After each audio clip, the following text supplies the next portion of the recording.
the season opener of 2024 right around the corner. There aren't many questions that the Fighting Irish have going into it, but one of the questions is, are they on upset alert game one? They are. Would you believe that they are 3.5 point underdogs? Well, you better believe it. Want to find out how I see this game swinging? Stay tuned to Talk Like a Champion.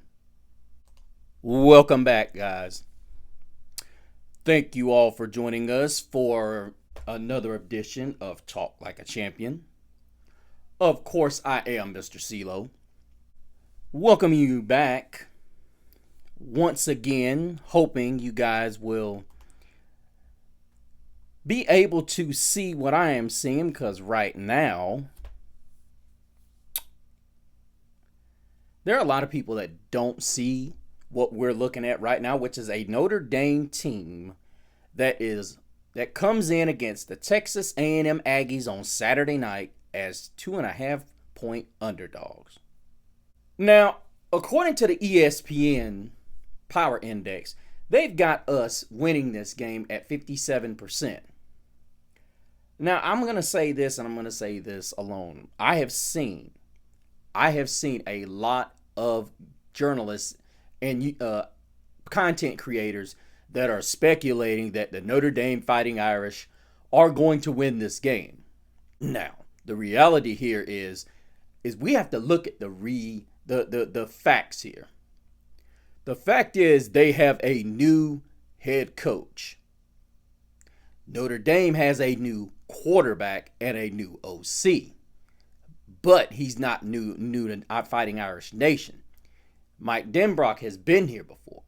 And he has been responsible for some of the most highly explosive offenses that the Irish have put on the field in the last 20 years. Now, this will not be the first time that Denbrock and Freeman have worked together.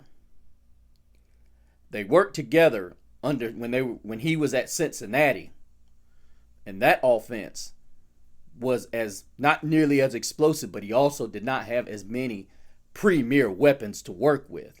Whereas, what a lot of people, I don't know, in the media or whatever you want to refer to it as, don't really understand, but Notre Dame has some serious weapons on the outside and in the backfield. Not to mention they have probably the two best tight ends, arguably the two best tight ends in the entire nation.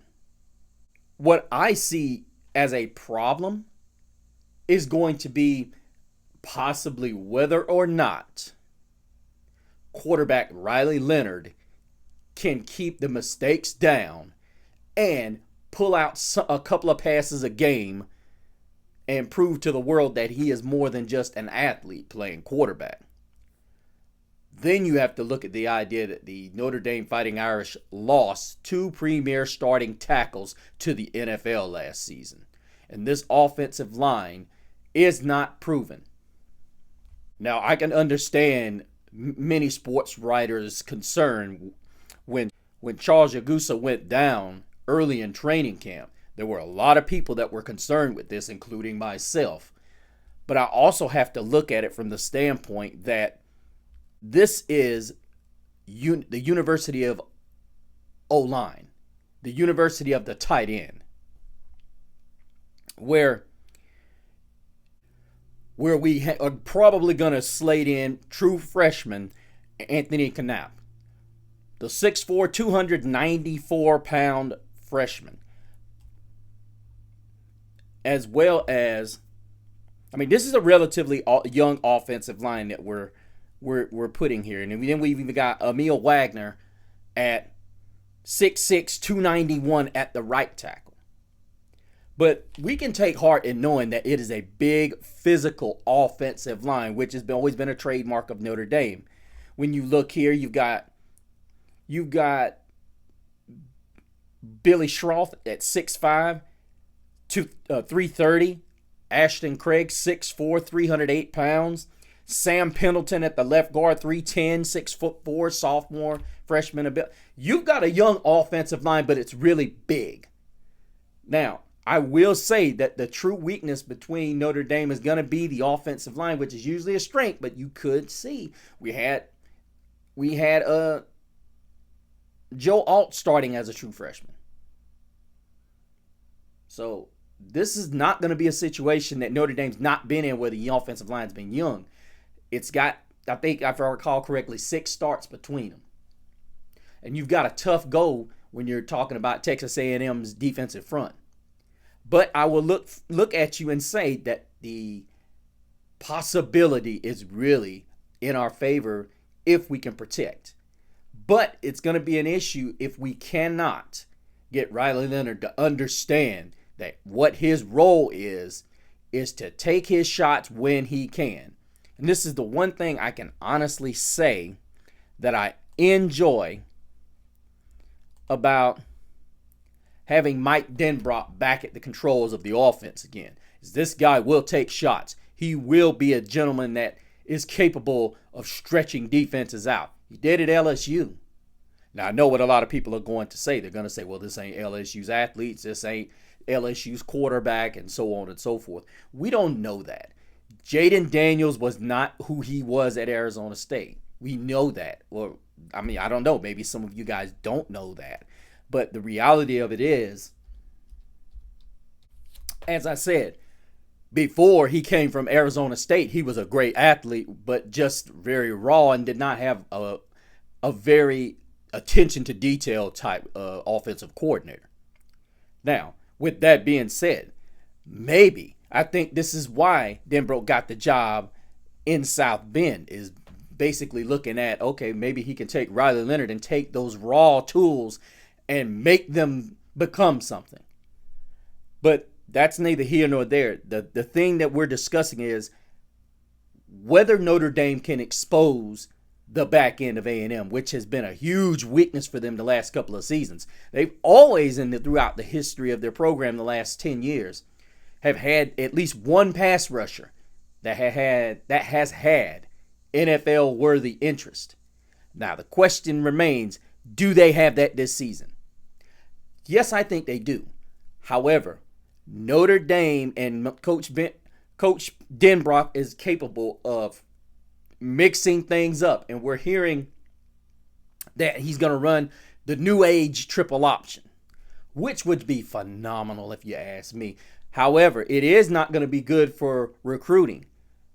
The problem Notre Dame has been having is hanging on to these top-notch receivers, and that is a huge problem when you cannot hang on to guys that you're winning in recruiting and you can't hang on to them.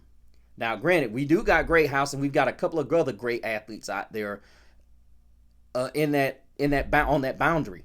But how are we going to utilize them?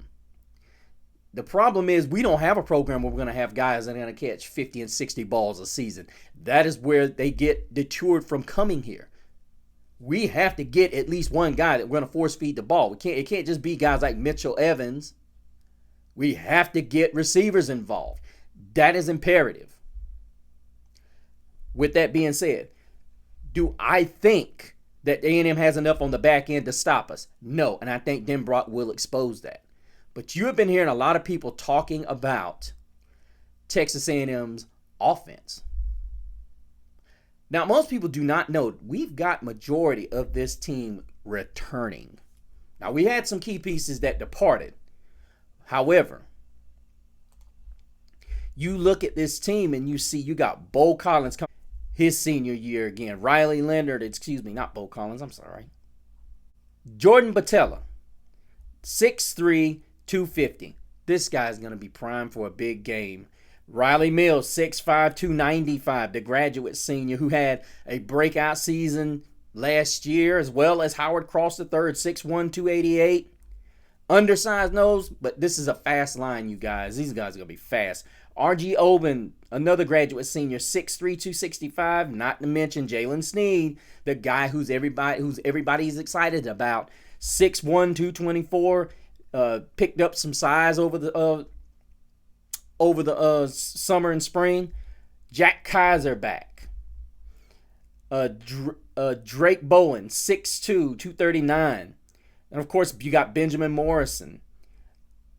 as well as Christian Gray, a guy who we've looked for a lot of beautiful things. And you still got Jaden Mackey, who could possibly come in and play some nickel and possibly dime. Jordan Clark, who's officially got the nickel position. And then, of course, you got Xavier Watts, who had that Bednarik season, 6 foot, 203 pounds, as well as Adon Schuler, 6 foot, 200, the sophomores. Guys, I'm just going to say it like this. This defense, the only weakness you can look at on this defense is going to be the linebacking core in the middle. Possibly you could point at one of the safeties on the other side. You could possibly point at that. But there are very few, if any, weaknesses on this defense. And then Wigman they're dealing with the same issue on the offensive line that the Irish are dealing with. Uncertainty. Because Connor Wigman got hurt on a missed assignment. And what do the Irish like to do, you guys?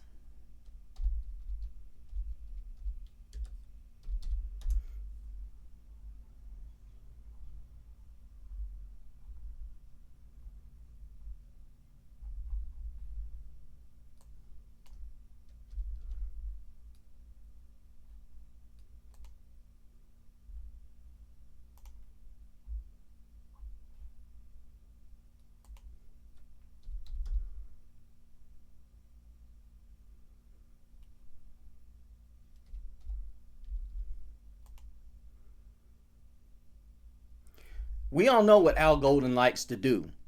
He likes to bring the heat.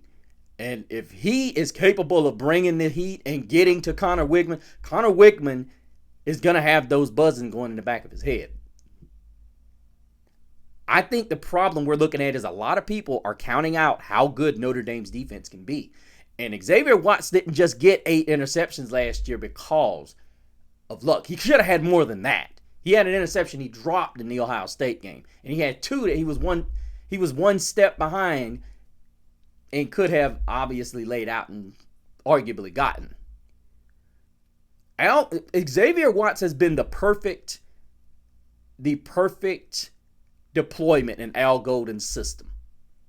He knows how to play center field. It's almost like he has an innate knowledge of who's going to get the ball or who's going to be the hot read if things break down.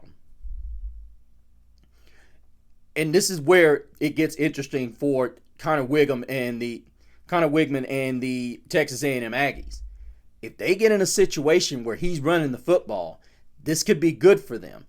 I think the only chance that the Texas A&M Aggies have is they're going to have him run the football.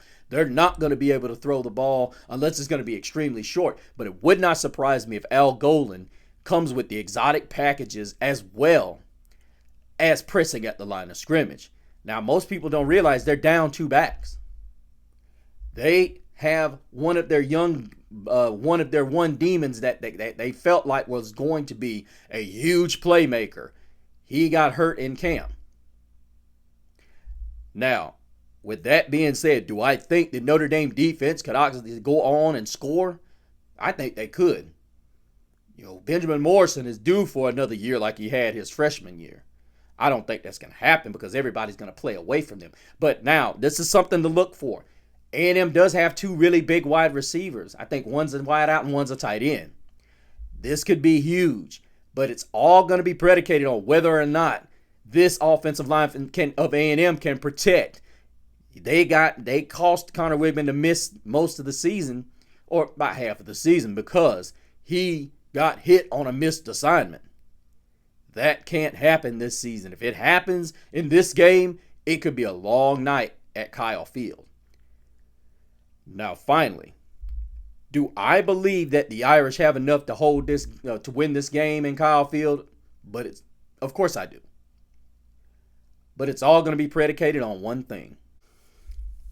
Can this offensive line of Notre Dame not make mistakes, not miss assignments, as well protect, dominate the line of scrimmage so that guys like the Jadarian Price and Jeremiah Love can get going?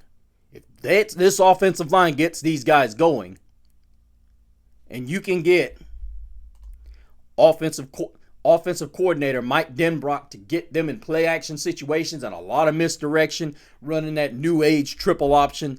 This could be a long night, and they could keep this Kyle Field crowd quiet.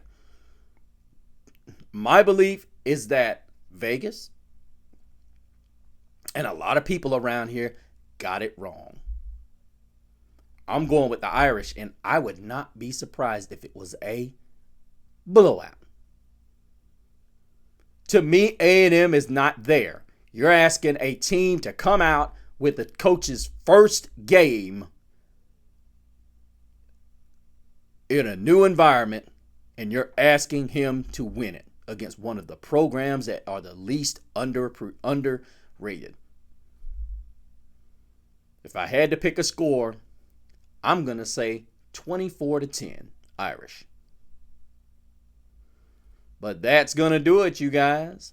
Let me know what you guys think in the comments about the Irish and the Aggies.